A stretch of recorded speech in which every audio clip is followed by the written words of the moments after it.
암호화폐라는 새로운 디지털 자산 시장이 생긴 거예요.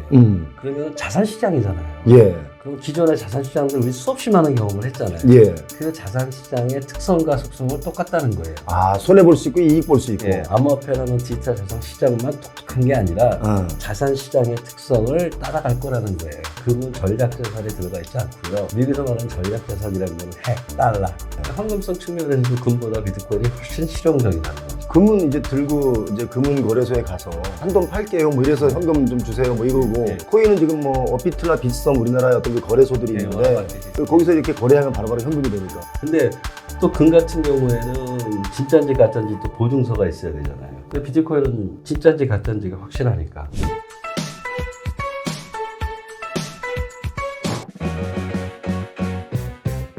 지금 전 세계는 미국의 트럼프 대통령이 당선되고 나서 그야말로 격동기를 맞고 있습니다. 우리나라의 경우는 여러 가지 이유도 있겠지만 환율도 급등하고 있죠. 그리고 부동산 시장은 침체기로 지금 빠져들고 있습니다. 세계 여러 나라들 경기 침체가 오는 나라도 많이 있고 경기가 어려워지고 있는 이때에 지금 이런 와중에 가상화폐, 암호화폐 시장으로 돈들이 또 몰리고 있습니다. 미국이 비트코인을 전략자산으로 인정했기 때문이죠. 그래서 오늘은 과연 비트코인, 암호화폐, 알트코인 시장을 어떻게 봐야 될지 이거 반드시 우리가 알아야 되겠다. 그래서 대한민국 최고의 암호화폐 전문가 박성준 교수님 모셨습니다. 어서 오십시오. 예, 안녕하세요. 박성준입니다. 교수님 모시기가 진짜 하늘의 별 따기인데 오늘 귀한 시간 내주셨습니다. 고맙습니다. 사실 비트코인 얘기를 하면 사람들이 어떤 반응이 있냐면 야 그거 사행성이야 이런 분들이 아직도 많이 있고 또 어떤 분들은 비트코인 젊은 분들은 MZ세대들 경우는 비트코인으로 부를 이룬 친구들도 많이 있어요. 그래서 제가 이 질문 해볼게요. 야 비트코인을 돈처럼 쓰는 것도 아닌데 뭐 비트코인이 가치가 있냐 그거 왜 하냐 그 사행성이니까 하지 마라 이런 분들이 있거든요. 이런 분들께 혹시 해주고 싶은 말씀이 있다면 3, 4년 전만 해도 이제 비트코인은 절대로 화폐가 될 수 없다. 예. 그런 논쟁이 많았죠. 그때 이제 제가 끊임없이 얘기했던 게 왜 비트코인을 화폐라고 생각하시느냐. 그러면서 제가 예를 든 게 혹시 우리 많이 알고 있는 사이버머니나 게임머니. 예, 옛날에 뭐 저기 고스톱 치면 인터넷에서 사이버머니 있잖아요. 예. 근데 그게 이름이 머니잖아요. 예. 그게 돈이냐는 거야. 예, 그게 돈이 아니잖아요. 게임 할 수 있는 그냥 인터넷상의 뭐 돈 이런 거죠. 예. 그렇죠. 근데 이제 왜 제가 이 말씀 드리냐면은 이제 암호화폐라고 하니까 화폐라는 용어 때문에 자꾸 이 암호화폐를 이제 그럼 암호화폐라는 게 화폐냐 이런 사고를 한다는 거죠. 근데 제가 분명히 말씀드리지만은 비트코인이나 암호화폐 등은 돈은 아니에요. 일종의 자산입니다. 그러니까 우리가 그동안 미처 생각하지 못했던 새로운 자산이 우리한테 온 거죠. 오늘도 언론에 보니까 미국 재무부 장관인가 재무부 장관 이제 될 사람, 될 사람이 비트코인은 이제 디지털 금이다 이렇게 말씀하시더라고요. 저는 비트코인을 이제 금이랑 비교하는 게 나름대로 좀 그 특성을 이해하는데 조금 쉽게 이해할 수 있는 방법이지 않을까 이런 생각을 합니다. 그래서 실물에서는 금이고 뭐 이렇게 사이버상 아니면 인터넷상에서는 이게 비트코인 이런 게 금처럼 여겨진다. 예, 금처럼. 수년 전부터 저희들은 디지털 금이라고 생각하면 된다 이런 얘기를 많이 했었죠. 금은 돈은 아니잖아요. 그렇죠. 근데 자산이잖아요. 근데 금은 또 물물 교환이 되잖아요. 비트코인은 물물 교환이 되죠. 그러네 또. 예. 되네 또. 제가 물어보는 거죠. 이제 제가 비트코인을 디지털 금이라고 한번 생각한 다음에 그럼 금은 어디에 써? 금을 어디에 쓰세요? 실생활에서? 실생활에서는 못 쓰죠. 뭐 라면 살 때 쓸 수도 없고. 그렇죠. 김밥 한 줄 먹고 금 내주진 않잖아요. 금의 실용성을 따지면 뭐 공업용에도 쓰고, 예. 그 다음에 그 돌반지 같은데 기념으로 쓰고, 그 다음에 심지어는 이제 보석 같은데도 쓰고 하잖아요. 근데 그거를 이제 실용적으로 쓴다고 생각한다면은 실용적으로 쓰겠죠. 그럼 이제 비트코인은 이제 언제 실용적으로 쓰느냐? 예. 생각을 한번 비교해 보자는 거죠. 예. 비트코인은 여러분이 한 번만 생각해 보시면 쓸 데가 참 많습니다. 어디 있습니까? 가장 쉽게 얘기해서 이제 우리나라 같은 경우에는 아직 법 제도가 이제 되지는 않았지만 비트코인으로 해외 송금, 국제 송금하는 데 많이 쓰죠. 실제 정부에서 발표한 자료에 의하면은 우리나라 무역권의 10%를 이제 비트코인이나 이더리움 같은 암호화폐로 결제를 한다고 하는 게 현실입니다. 그리고 황금성 측면에서 봤을 때도 가지고 있는 금을 현금으로 바꿔야지만 이 돈처럼 쓰잖아요. 근데 금을 돈으로 바꾸려면 어떤 절차를 거쳐야 되느냐. 근데 비트코인을 가지고 있다가 황금성은 거래소에 가서 거래하면 그냥 현금으로 바로 바꿔주잖아요. 그러네. 황금성 측면에서도 금보다 비트코인이 훨씬 실용적이라는 거죠. 금은 이제 들고 이제 금은 거래소에 가서 제가 하는 말은 이거 한돈 팔게요 뭐 이래서 현금 좀 주세요 뭐 이거고 코인은 지금 뭐 업비트나 빗썸 우리나라의 어떤 그 거래소들이 있는데 마켓이 있으면 거기서 이렇게 거래하면 바로바로 현금이 되니까 바로 되죠. 예. 근데 또 금 같은 경우에는 그게 진짜인지 가짜인지 또 보증서가 있어야 되잖아요. 그렇죠. 다 검증해야 돼요. 예, 그러니까 그렇게 간단한 문제는 아니라는 거죠. 근데 비트코인은 진짜인지 가짜인지가 확실하니까 예. 쉽게 되죠. 그래서 비트코인을 어디에 써? 이런 사고는 좀 아닌 것 같아요. 이제 그 생각을 좀 바꾸라. 바꿔야 돼. 그래서 제일 중요한 건 비트코인을 보면서 우리가 배워야 되는 게 새로운 자산 시대가 온다.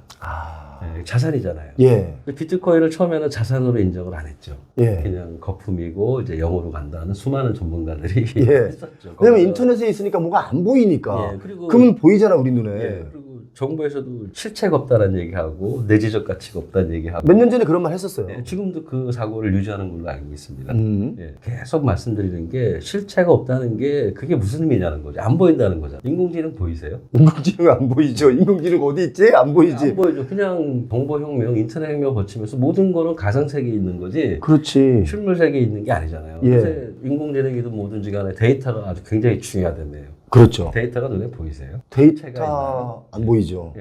예. 근데 실체가 있다 없다가 가치하고 무슨 상관이 있냐는 거예요. 그래서 데이터는 뭐 수집해서 그래프로 그려놓거나 무슨 뭐 벽돌 모양으로 그려놓거나 해야지 보이는 거지. 예. 우리가 인터넷 시대 거쳐왔을 때 이모티콘 아시죠? 예. 이모티콘 실체가 있나요? 그림이지? 그렇지. 예. 근데 그림, 그렇지. 그것도 예. 그러네. 근데 그 이모티콘을 돈 주고 사서 쓰잖아요. 이모티콘 비싸요. 비싼 건 엄청 비싸요. 예. 카톡으로 보내는 건 싸지만 예. 다른 이모티콘 뭐 요즘 보니까 막 몇 억씩 하는 것도 있고 그래요. 투자로 비싼 거는 옛날에 제 기억에는 뭐 게임 아이템 중에 1억짜리도 있다며요. 예, 무슨 뭐 칼도 그렇고 막 그게 뭐 리니지인가 뭔가에 가면 그런 것도 제가 있다고. 말씀드린 거는 그게 실체가 있냐는 거예요. 그렇지. 실체가 있다 없다는 가치를 결정하는데 아무런 요소가 안 된다는 거예요. 제 얘기는. 우리는 그런 세상에 살고 있다는 거죠. 이미 세상이 바뀌었다. 이미 세상이 바뀌었잖아요. 근데 그럼 비트코인을 이제 막 사람들이 뭔가 막 사야 된다 그러고 또 가격이 막 뛴다 그러니까 비트코인에 막 열풍이 불었어요 지금. 그래서 그렇죠. 특히 트럼프 대통령 당선되고 나서 막 급등했지 않습니까? 아, 촉진을 시켰죠. 오늘도 보니까 지금 녹화하는 날이 저희가 지금 화요일이지 않습니까? 네. 근데 저는 사실 자료 삼아 보긴 보는데 업비트를 제가 이걸 깔았어요. 그래서 보니까 깜짝 놀란 것 중에 하나가 오늘도 무슨 코인이 하나 상장됐는데 무브먼트라는 코인이에요. 예. 근데 얘는 뭔지 모르겠지만 무슨 뭐 아직 정보를 제가 백서를 안 봤지만 얘는 지금 가격을 보니까 상장하자마자 4,250원. 그러니까 이게 등락률로 따지면 814%가 뛰었어요. 예. 지금 현재 시가가 등락률로 200%까지 지금 있거든요. 그러니까 4분의 1 토막이 난 거예요. 순식간에 지금 1시간 만에. 그러니까 최고점 사는 사람들은 이제 4분의 1 투막이 난 거죠. 그렇죠? 예, 그걸로 이제 소위 말하는 이제 암호화폐 변동성에 대한 문제점을 제기하시는 분들이 많죠. 너무 가격이 막 급변하니까 예, 급변. 얘가 안전자산은 아니다 분명히. 예, 바로 이제 그거예요. 비트코인이 자산이잖아요. 예. 새로운 자산 시대가 온다고 했잖아요. 근데 예를 들어 비트코인 하나만 국한을 시키면 예. 그럼 그게 진짜 자산의 역할을 할 것이냐. 이거에 대한 논쟁이 지금까지 있었죠. 이제 그러다가 자산으로 인정을 해주기 시작했던 그 흐름이 있는 거죠. 시장에서. 예. 거기다 이제 미국이 이제 그 비트코인 이제 현물 ETF를 만들면서 예. 아, 이제는 그냥 단순한 자산이 아니라 예. 신뢰할 수 있는 자산이구나라는 사고를 갖게 되는 거죠. 미국에서 그렇게 하니까. 이 ETF가 쓰게 됐다는 얘기는 그렇죠. 그만큼 현재 금융생태계에서 그것의 안정성에 대한 인정을 했다는 뜻이잖아요. 그래서 ETF가 상장되고 나서 저 비트코인 가격이 또 막 뛰었잖아요. 그럼 이제 신뢰할 수 있는 안전자산에까지는 왔어. 근데 갑자기 이제 미국의 트럼프 대통령이 당선되고 나더니 갑자기 전략자산이라는 말씀을 하시는 거예요. 전략자산. 사람들이 전략자산에 대해서 너무 쉽게 생각하시는데 예. 금도 미국의 전략자산이 아니에요. 그렇습니까? 예. 미국의- 대우를 해주는 거지. 예. 옛날에 근본이 질 때는 전략자산이었지만 예. 이제 근본이자가 없어졌잖아요. 예. 이제 그러다 보니까 금은 전략자산에 들어가 있지 않고요. 미국에서 말하는 전략자산이라는 거는 핵, 달러 이런 거예요. 예, 근데 갑자기 비트코인을 그 레벨로 올리겠다는 거예요. 핵과 달러의 레벨로 올리겠다. 그러니까 전략자산이니까. 예. 무서운 말이었군요, 그 단어가. 그러니까 이제는 비트코인이 이제 갑자기 전략자산의 포지션으로 올라갔으니 신뢰성이나 안전성에 대해서는 더 이상 할 말이 없잖아요. 그렇지. 미국이 인정한 거니까. 예. 그러니까 지금 비트코인은 뭐 거품이다 뭐 이런 얘기 하는 사람들은 좀 시대 흐름을 모르시는 거죠.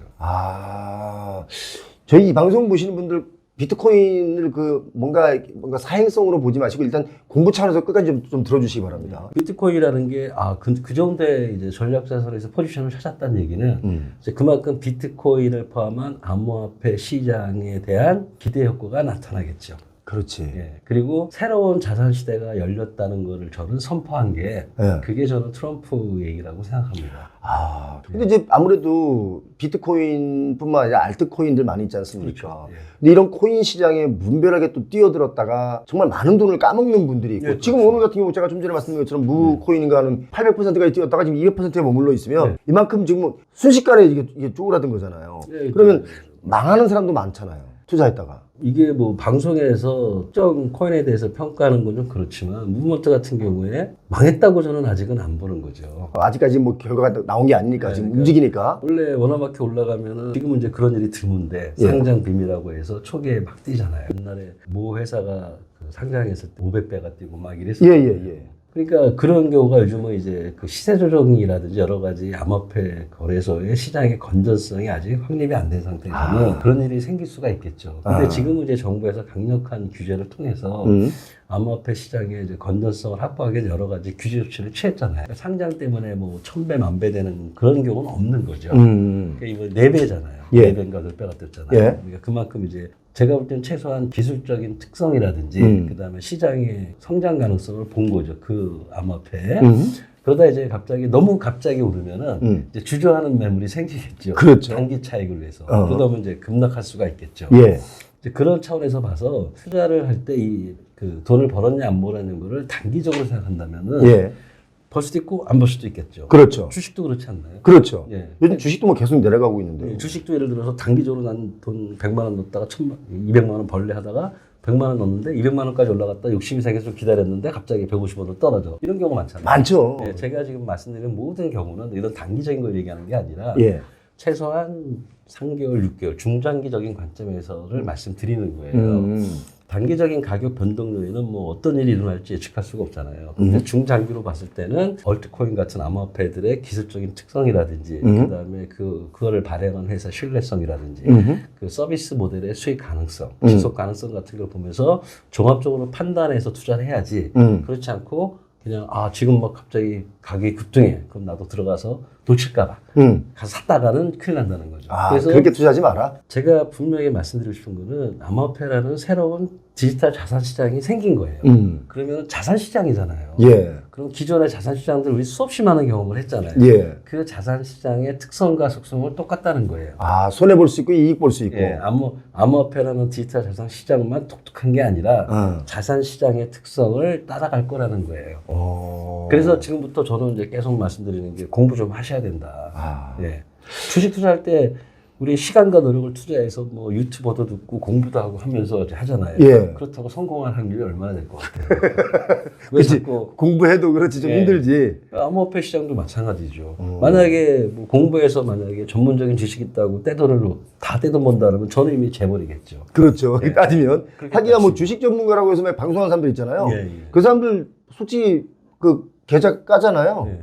깡통인 사람들 많아요. 네. 그러니까 지식과 이 실물 투자는 또 다른 거지 뭐. 최소한의 공부는 필요하다는 거예요. 그렇지. 사기 안 당하려면. 그렇지. 예. 자기의 소신을 갖고 암호화폐 투자를 했는데 돈을 잃는 것보다는 저는 이제 사기를 당하지 않게끔 하고 싶다.